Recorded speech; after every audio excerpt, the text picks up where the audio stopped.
Bismillahirrahmanirrahim. فتح بالفتوح المنور والرسوح وصلاح الجسد والروح وتوبة النسوح وبنا التعليم والتعلم والإفادة والاستفادة والنفع والانتفاع إلى أرواح والدينا ووالديكم وأمواتنا وأمواتكم وأموات المسلمين خصوصا له الحبيب عبد الله بن الحداد ومن عمر هذا المسجد وعبد الله فيه سابقا ولاحقا ثم إلى أرواح أولياء تسعة وأولياء البلدة أن الله تغشاهم بالرحمة المغفرة فأن بركاتهم وأسرارهم وأنوارهم وعلومهم ونفحاتهم في الدين والدنيا والآخرة وإلى حضرة النبي محمد صلى الله عليه وسلم. الفاتحة.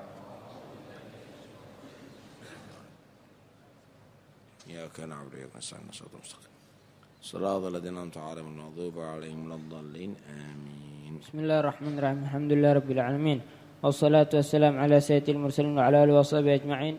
قال المصنف رحمه الله نفعنا به وبعلومه في الدارين آمين. وإياك ومحدثات الأمور ومختلفات الآراء، فقد قال عليه الصلاة والسلام كل محدثة بدعة وكل بدعة ضلالة.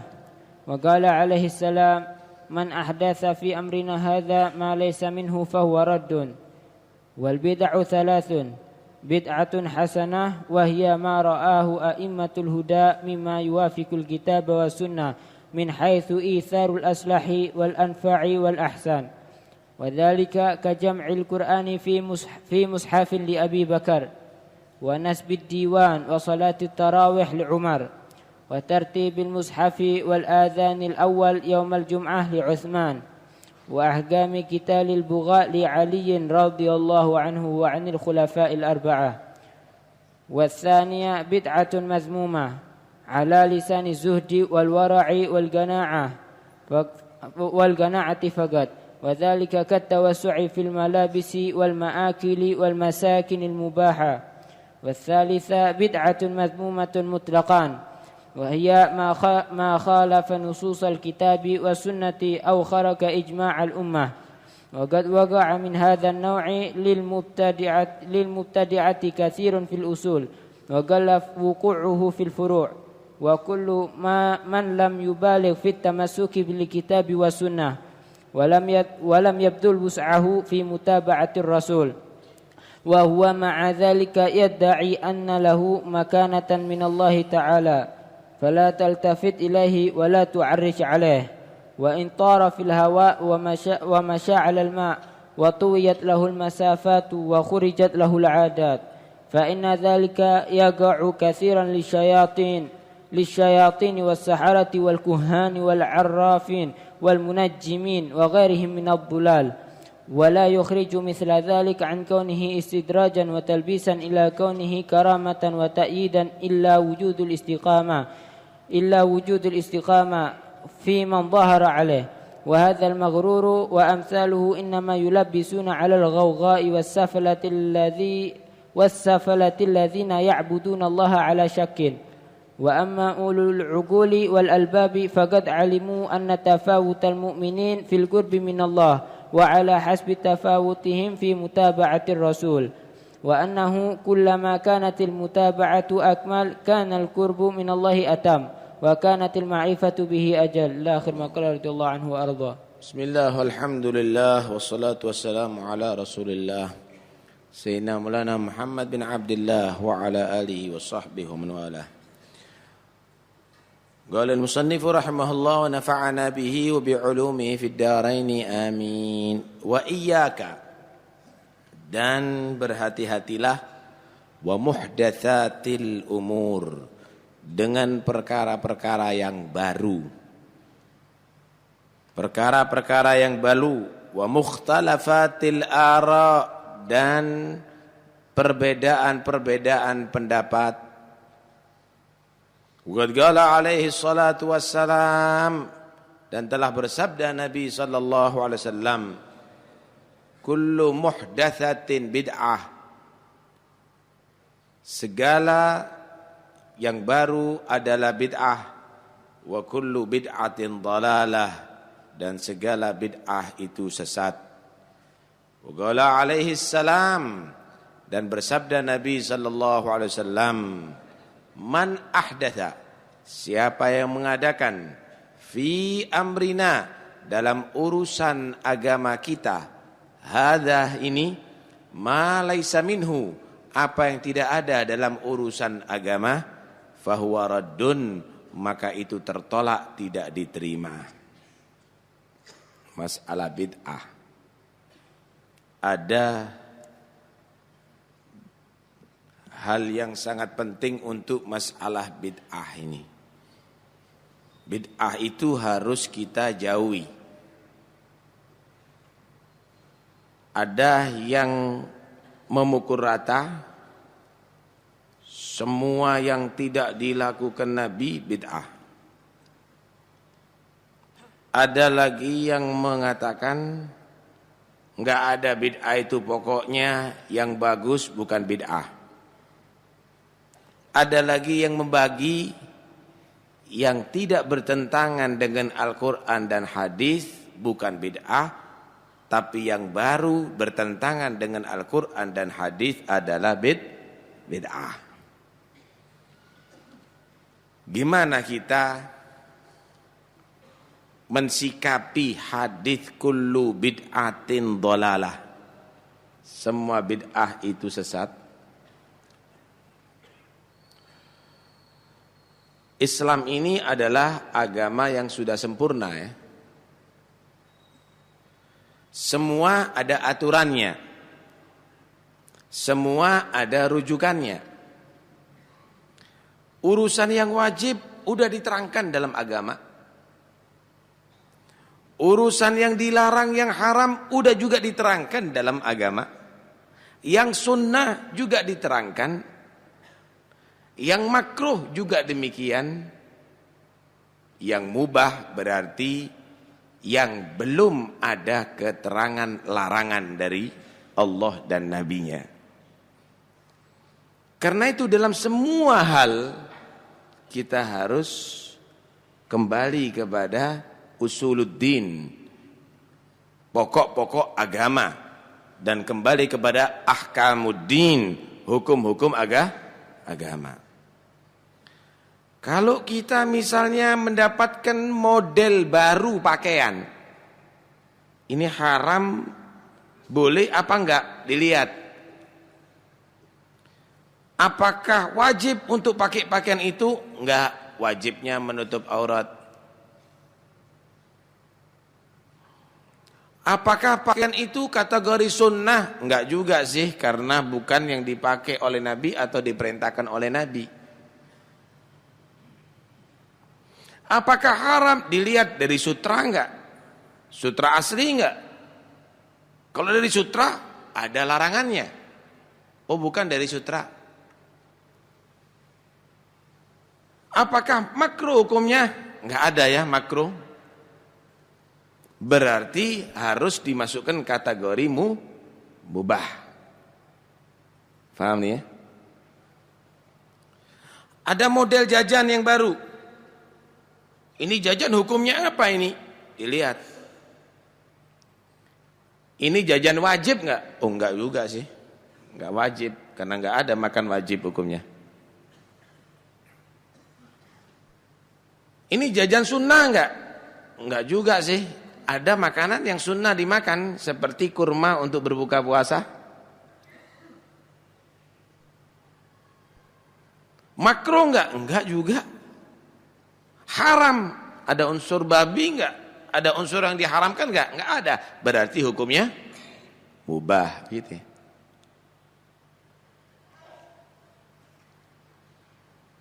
Buka madrasah misalnya, hukumnya apa ya? Dilihat. Wajib enggak? Enggak juga, enggak wajib. Cuma diajarkan di dalamnya ilmu wajib. Sunnah enggak? Nyari ilmu sih. Itu anjuran agama.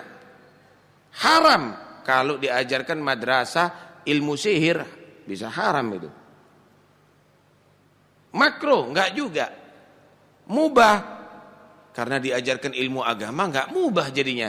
Maka dianjurkan dan bisa dapat pahala kalau membuat madrasah untuk mengajarkan ilmu agama. Zaman Nabi enggak ada madrasah. Nulis kitab. Isinya apa? Isinya lagu-lagu cinta yang membuat orang terangsang syahwatnya. Wah, ini bertentangan dengan agama, nggak boleh. Sebagaimana tidak boleh melihat aurat, nggak boleh juga menceritakan aurat. Paham nih ya? Sebagaimana tidak boleh membuka aib, nggak boleh juga menceritakan aib. Wah, ini haram ini. Maka tulisan buku itu dikategorikan haram.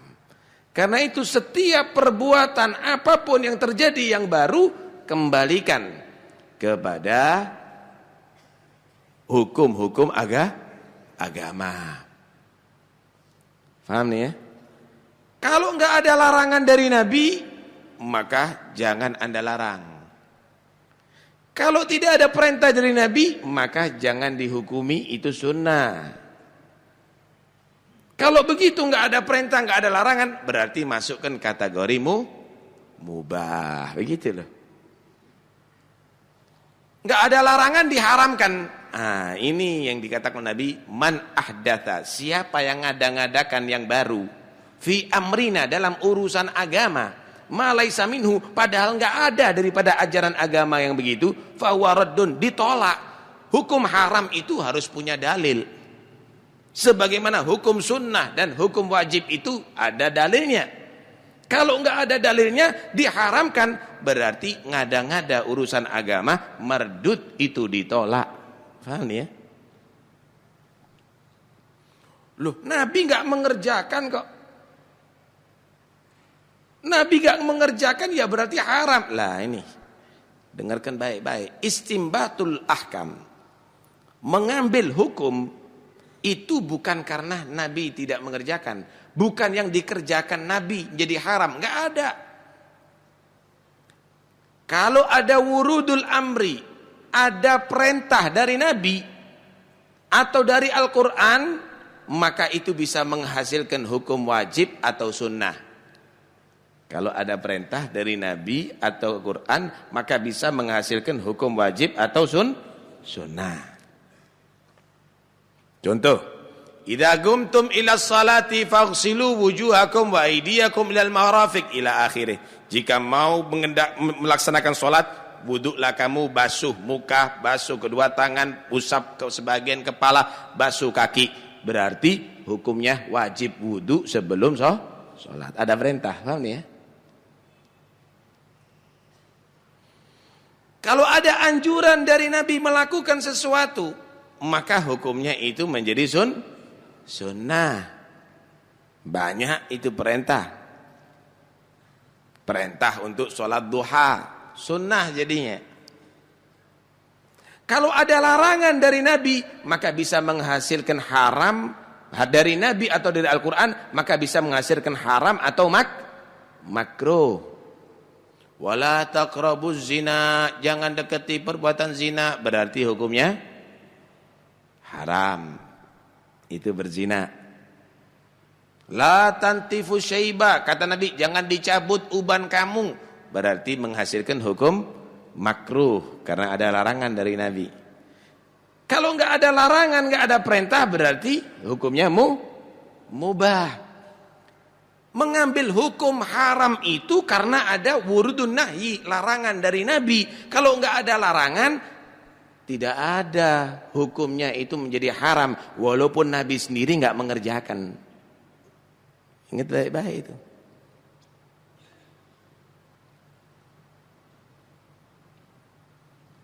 Kitab ini pernah enggak dibaca oleh Nabi? Enggak pernah. Apakah haram baca kitab ini? Nabi enggak pernah baca kitab itu, haram hukumnya. Lah enggak benar kan? Bahkan para sahabat sendiri banyak melakukan perbuatan yang tidak dilakukan oleh Nabi. Tapi tidak ada menyatakan haram atau bid'ah. Contoh, Sayyidina Abu Bakar punya inisiatif ngumpulkan Al-Quran. Al-Quran itu dulu ada wahyu, dicatat, ada di pelepah kurma, ada yang di kulit.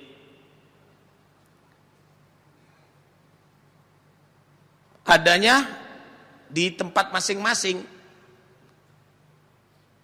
Jadi tidak terkumpul jadi satu.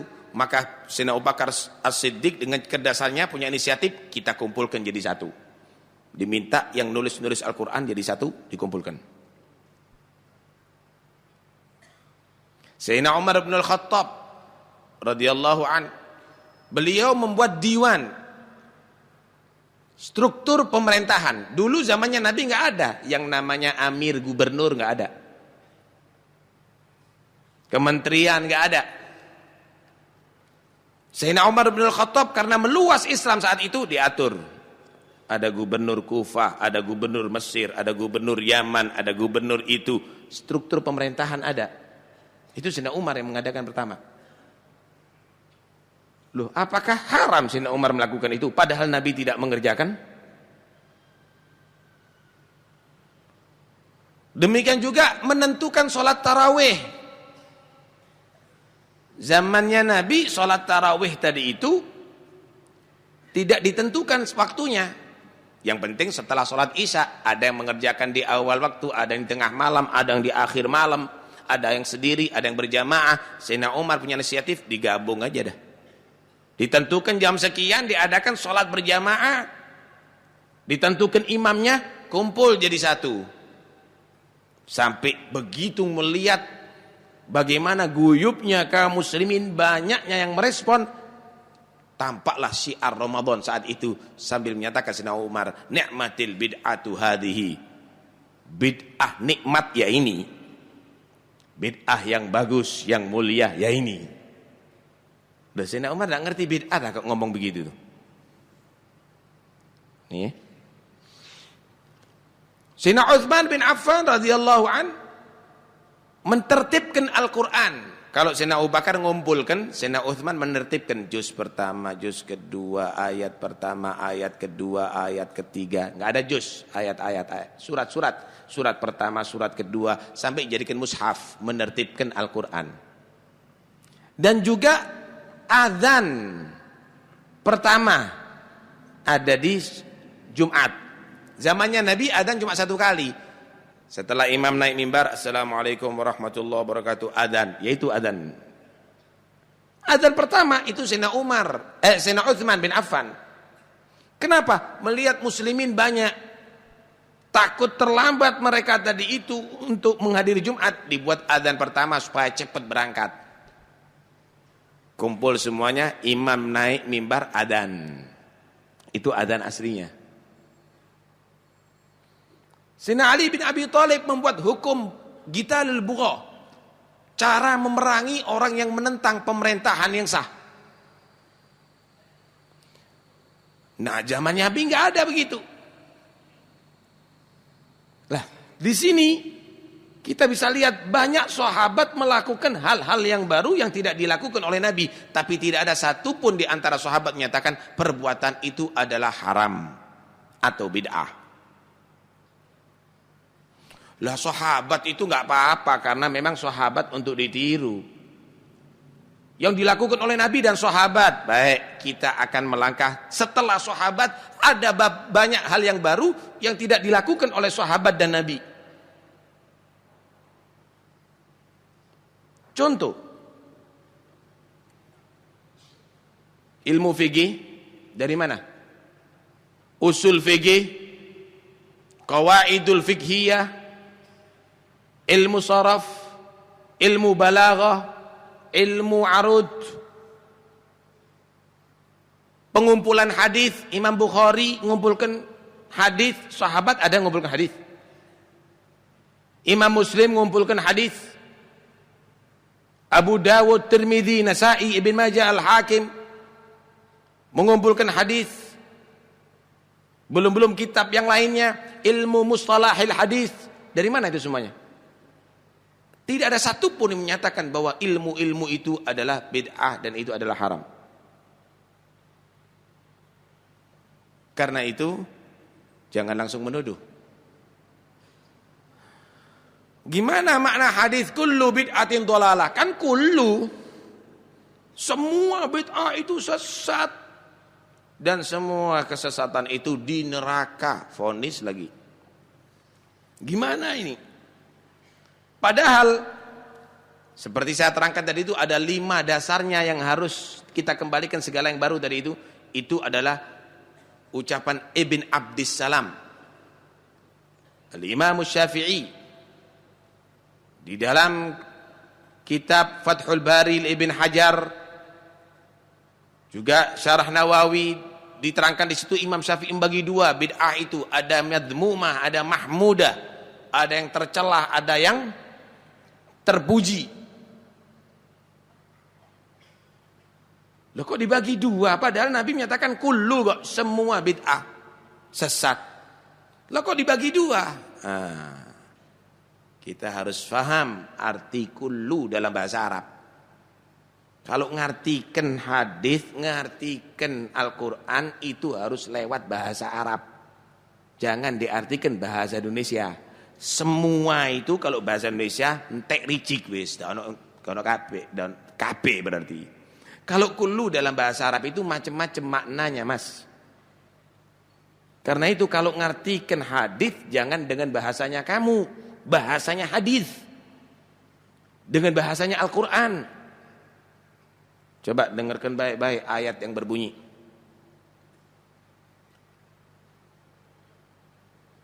Waj'alna minal ma'i kulla syai'in hayy.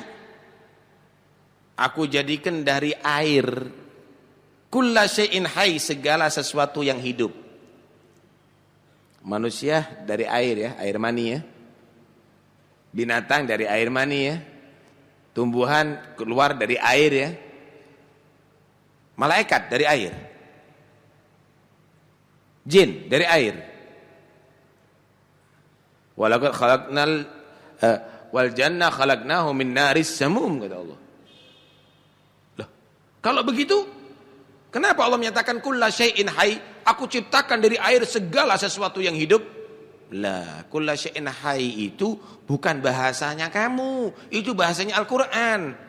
Umumnya segala sesuatu itu diciptakan dari air, begitu loh.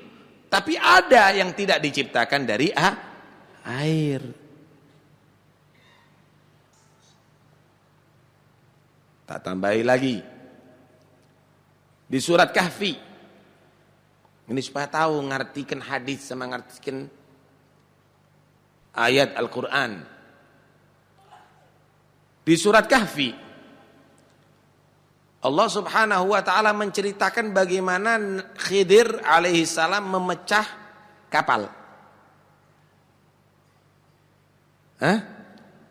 Ketika ditanya kenapa memecah kapal, jawabannya apa? Di situ diterangkan ammas safinatu fakanat limasakina ya'maluna fil bahr wa kana wara'ahum malikun ya'khudhu kulla safinatin ghasba. Adapun perahu itu adalah milik orang-orang miskin yang bekerja di laut, nelayan. Dan jika pulang di belakang udah siap raja yang zalim, ya'khudhu kulla safinatin, mengambil semua perahu dengan cara paksa. Semua perahu, apakah perahu-perahu yang elek-elek juga diambil? Perlunya Khidir memecah itu adalah supaya enggak diambil, karena kalau perahu pecah atau perahu yang rusak tidak diambil oleh raja yang zalim itu dengan paksa. Kalau begitu, kenapa kok dikatakan kulla safinatin, semua perahu diambil paksa? Ini loh, bahasa Arab itu kullu itu bukan berarti segala sesuatu.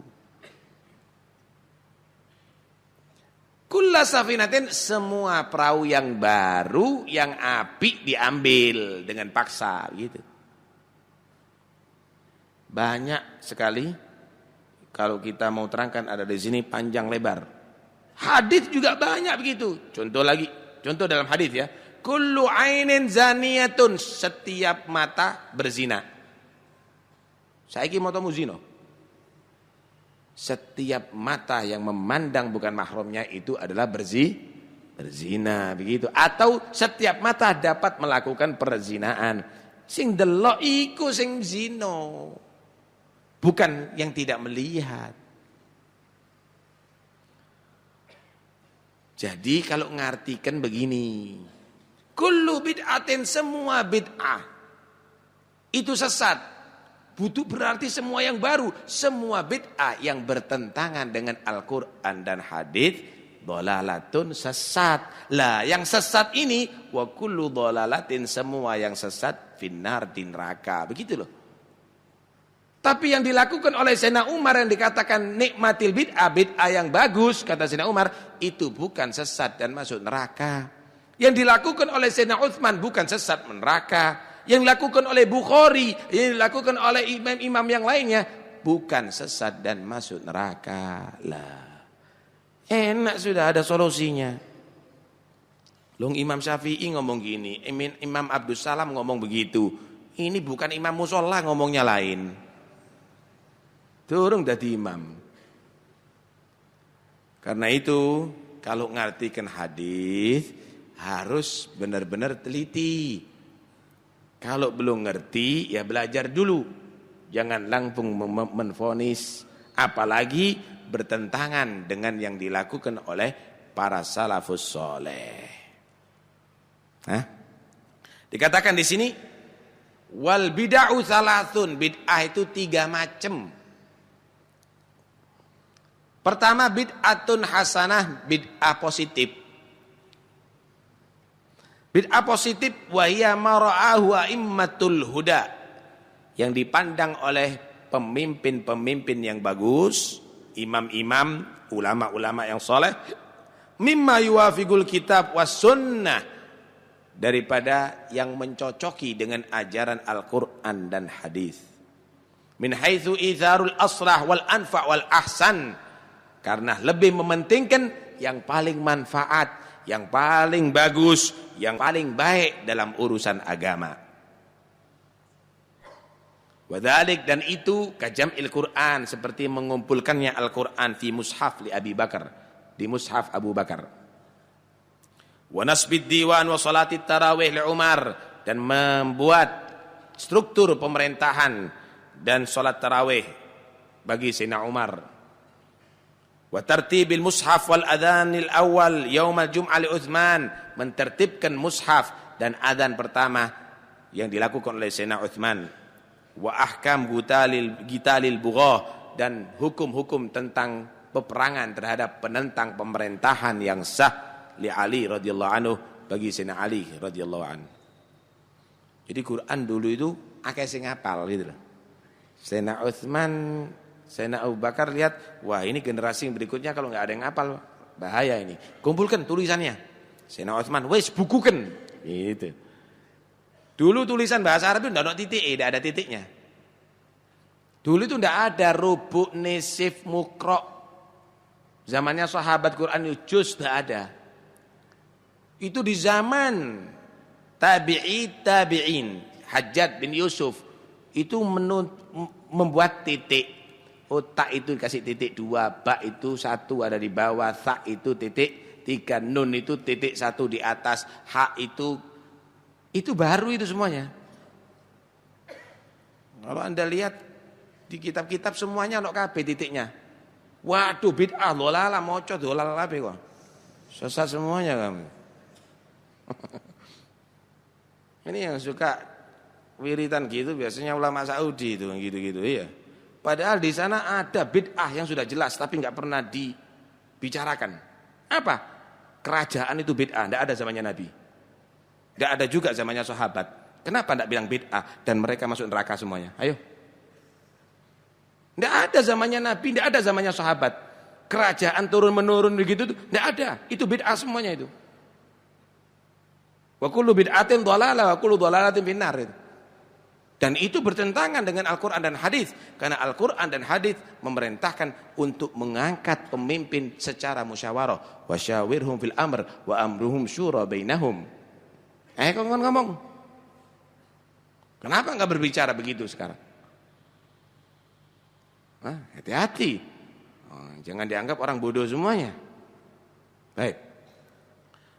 Model bid'ah yang kedua. Bid'ah madhmumah. Bid'ah yang tercela tapi ala lisan zuhud. Dalam komentar masalah zuhud wal wara' wal qanaa'ah faqat.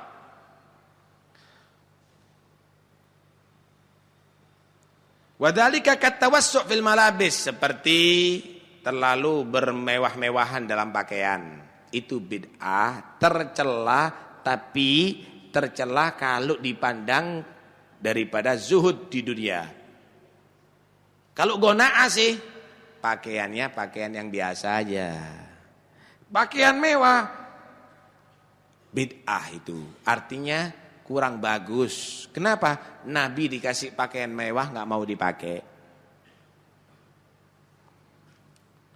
Demikian juga wal ma'akil, makan.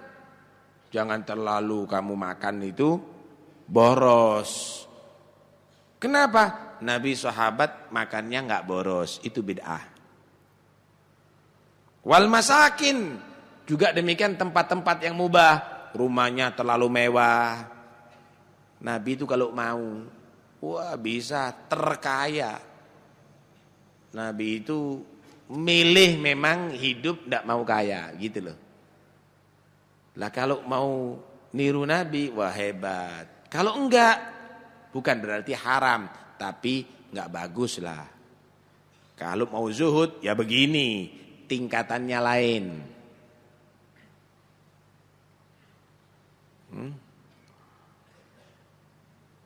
Kalau kita mau ceritakan zuhudnya Nabi, pernah Siti Aisyah radhiyallahu anha melihat Nabi lapar ini, tidak kuat sudah. Kok dipertahankan keadaan gitu sama Nabi? Lawang Nabi itu kekasih Allah, kenapa enggak minta sama Allah makan? Kok sampai 2 hari 3 hari tidak makan? Kok minta sama Allah? Ya Allah beri aku makan, pasti dikasih kan?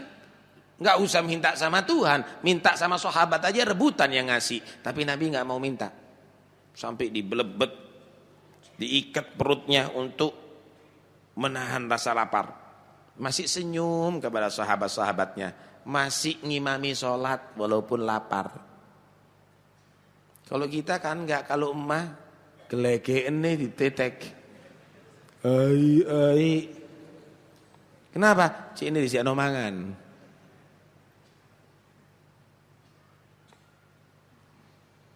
Siti Aisyah datang kepada Nabi, ya Rasulullah, ala tastat'im rabbak fayut'imak, ala tastat'im rabbak fayut'imak. Nabi kenapa enggak minta kepada Tuhan untuk dikasih makan aja? Pasti Allah akan beri makan. Bagaimana jawaban Rasulullah? Ya Aisyah, lau sa'altu rabbi an yujriya li jibala Makkah dhahaban haitsu kuntu la ajraha li haitsu kuntu.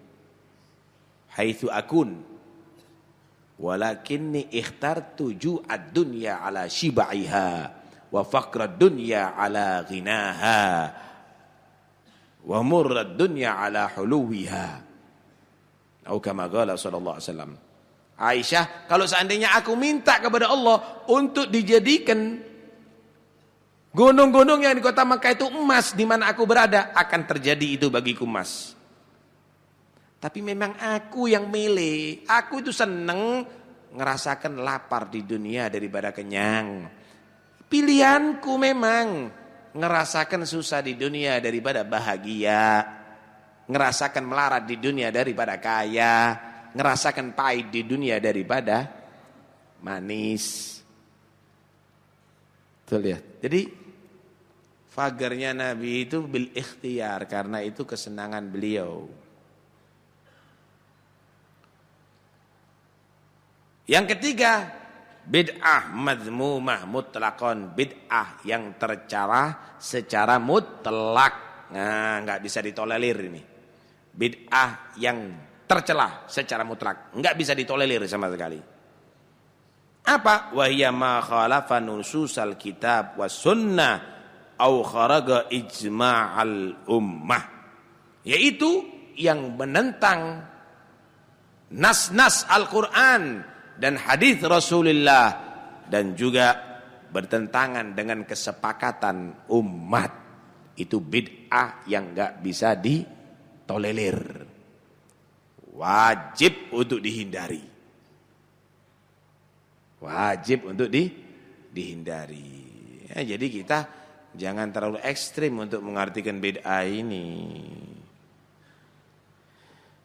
Sebenarnya titik temu itu ada kalau mau dicari, tapi kalau sudah maunya dewe, ya udahlah, nggak usah hadir inti ke majelis yang kamu nggak senengi, tapi jangan kamu menvonis bahwa itu adalah sesat. Boleh kamu tadi itu berpendapat, tapi tidak boleh memaksakan pendapat kamu untuk diterima, nggak benar kan? Nih, tak kasih contoh. Sebentar lagi ada Maulid ya. Maulid ini yang dibaca sejarahnya Nabi ya. Yang dibaca sejarahnya Rasulullah SAW. Mengenang sejarahnya kelahirannya Nabi itu boleh apa enggak?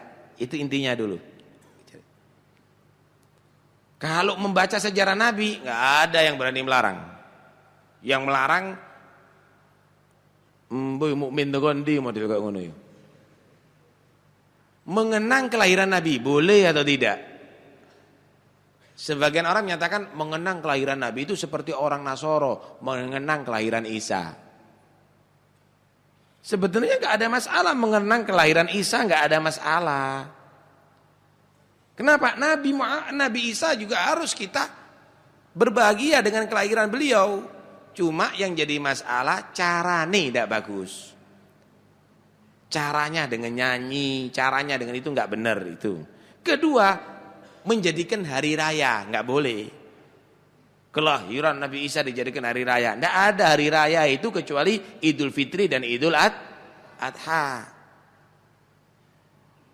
Yang ketiga, keyakinan yang berubah, Isa sebagai anak Tuhan. Nah, itu yang enggak benar. Kurang berapa menit? Adapun mengenang kelahiran Nabi, enggak apa-apa. Wassalamun yauma wulidtu, kata Nabi Isa. Selamat dengan di hari kelahiranku loh. Enggak apa-apa. Kalau begitu tanggal 25 Desember, itu enggak tepat pisan. Kenapa? 25 Desember itu karangan rekayasa saja untuk kelahiran Nabi Isa. Kapan? Darro. Kalau begitu gimana kalau kita berbahagia dengan kelahiran Isa? Setiap saat boleh kamu berbahagia dengan kelahiran Isa alaihissalam. Maca Quran karena bahagia, membaca surat Maryam dengan ungkapan gembira dengan kelahiran Isa al-Masih. Bagus.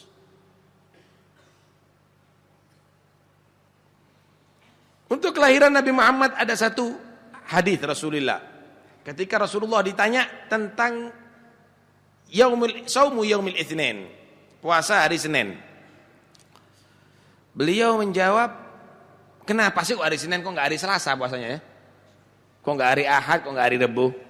Beliau menjawab, fihi wulidtu wa fihi unzila alayya wa fihi bu'ithu wa fihi unzila ilayya. Di hari itu aku dilahirkan, kata Nabi. Dan di hari itu Al-Quran diturunkan kepada aku, diangkat jadi Rasul sallallahu alaihi wasallam. Kata sebagian orang sih menyatakan hadis ini bukan tentang kelahiran Nabi, tapi hadis ini adalah tentang keutamaan hari Senin. Paham ya? Dia enggak tahu ini hadis ini. Sahabat tanya, kenapa puasa hari Senin ya Rasul? Karena di situ aku dilahirkan. Paham enggak bahasa ini? Hari itu menjadi mulia karena dilahirkan di situ Rasulullah. Paham enggak ini? Sekarang Anda mau tanya, paling afdolnya hari apa? Hari Jumat kan? Kenapa kok Nabi tidak dia lahirkan hari Jumat? Paling afdolnya bulan apa? Bulan apa? Bulan Ramadan kan? Kenapa kok Nabi Muhammad kok tidak dilahirkan di bulan Ramadan? Padahal bulan paling mulia Ramadan, hari paling mulia adalah hari Jumat. Jawabannya insyaallah Sabtu yang akan datang.